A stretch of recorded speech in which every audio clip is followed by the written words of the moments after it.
Baik, hari ini kita belajar bahasa Indonesia dengan Teacher Anita. Yang kemarin kita sudah belajar bahasa Indonesia mengenai mencermati gagasan pokok pada teks tulis dengan teks lisan. Hari ini kita belajar mengenai membuat ringkasan berdasarkan gagasan teks tulis dan lisan. Oke, sekali lagi, membuat ringkasan berdasarkan gagasan teks tulis dan teks lisan. Nah, pertanyaannya, apa itu ringkasan? Ya, ringkasan itu adalah memendekkan bacaan dengan cara mengambil intisari bacaan tanpa mengubah strukturnya. Sekali lagi ya, diingat, ringkasan itu adalah memendekkan bacaan dengan mengambil intisari bacaan tanpa mengubah strukturnya atau susunannya. Nah, struktur itu maksudnya adalah susunannya. Oke, kemudian cara membuat ringkasan. Ada dia beberapa tahap untuk melakukan cara membuat ringkasan. Yang pertama, membaca teks asli secara berulang. Jadi kita baca teks ini secara berulang, kemudian kita pahami. Kalau kita belum paham, kita baca lagi sampai kita paham ya. Kita baca secara berulang-ulang. Iya. Yang kedua, mencatat gagasan utama. Nah, di sini dia ada mencatat gagasan utama. Gagasan utama itu sama dia dengan gagasan pokok seperti yang Teacher jelaskan semalam ya. Nah, gagasan pokok itu di mana, Teacher? Kalau bukan di awal, dia ada di akhir. Nah, setelah kita baca teksnya secara berulang-ulang, kemudian kita cari gagasan pokoknya di setiap paragraf. Kemarin Teacher bilang satu paragraf pasti satu gagasan pokoknya, ya kan? Kemudian, ketiga, merangkai gagasan pokok dengan kalimat baru. Gagasan pokok itu kita rangkai menjadi kalimat baru. Yang keempat, urutan isi ringkasan disesuaikan dengan naskah asli. Sekali lagi ya, urutan isi ringkasan disesuaikan dengan naskah asli. Jadi, ketika kita merangkai ringkasan, urutannya itu harus sesuai dengan naskah aslinya, jangan lari. Paham ya? Oke, sebagai contoh Teacher tulis di sini ada 2 paragraf. Tugas kita yaitu membuat ringkasan dari paragraf ini. Nah, yang pertama tadi yang kita lakukan yaitu membaca teks secara berulang, ya kan? Jadi sekarang kita baca teksnya secara berulang. Teacher baca teksnya, anak-anak dengarkan dan perhatikan ya. Oke, paragraf pertama. Buah tomat merupakan buah yang syarat khasiat. Buah tomat dapat mencegah penyakit kekurangan vitamin. Di samping itu juga mencegah kanker prostat, kanker usus besar, dan kanker paru-paru. Hasil penelitian menunjukkan tomat dapat mengobati gangguan pencernaan, diare, kolera, dan serangan empedu. Masuk ke paragraf kedua. Selain kaya akan manfaat, tomat juga lezat disantap. Bahkan sebagai saus menjadi masakan.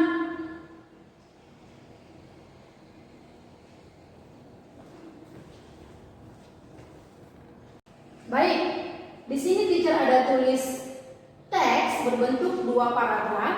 Tugas kita di sini membuat ringkasan dari teks ini. Langkah pertama tadi membuat ringkasan. Yang pertama yaitu membaca teks secara berulang-ulang dan kemudian kita pahami apa isi dari teksnya. Oke, perhatikan papan tulis, Teacher baca teksnya. Buah tomat merupakan buah yang syarat khasiat. Buah tomat dapat mencegah penyakit kekurangan vitamin. Di samping itu juga mencegah kanker prostat, kanker usus besar, dan kanker paru-paru.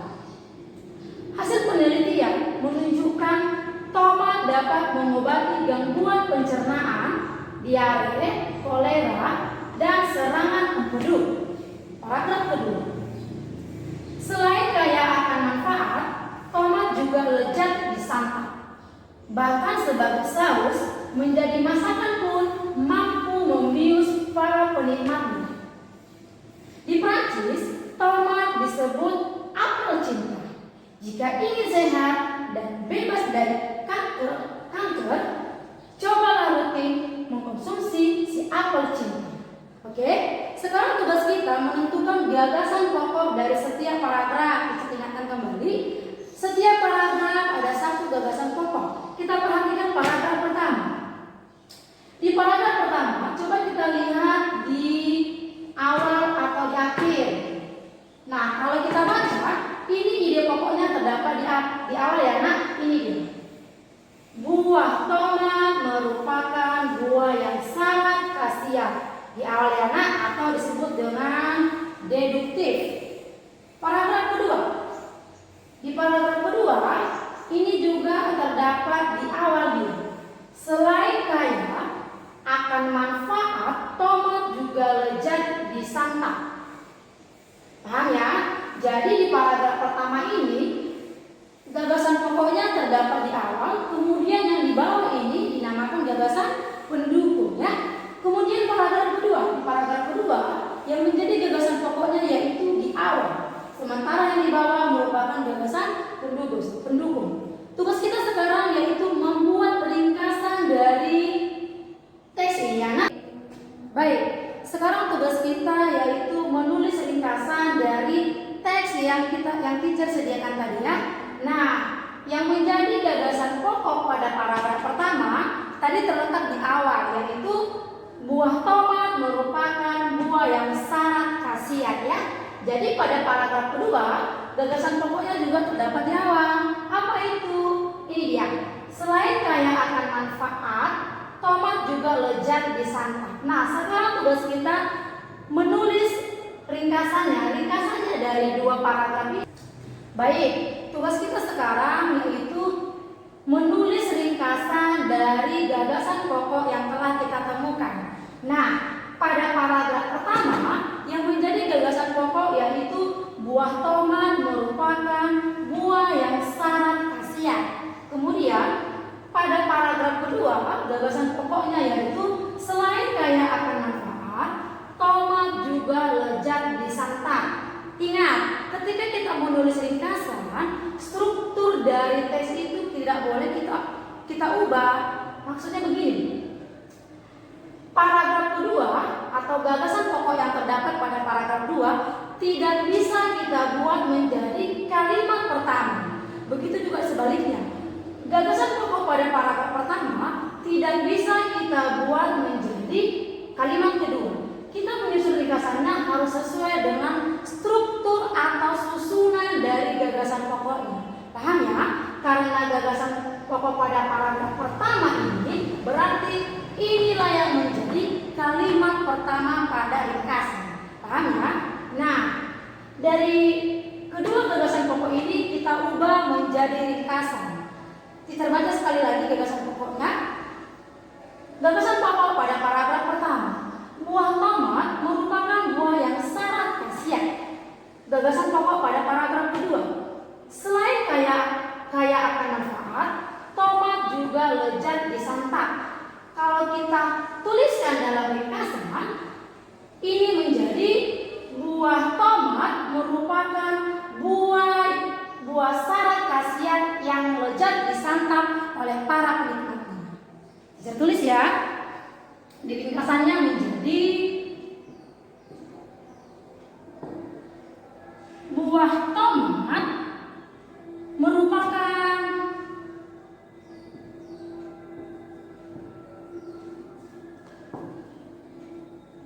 buah sangat khasiat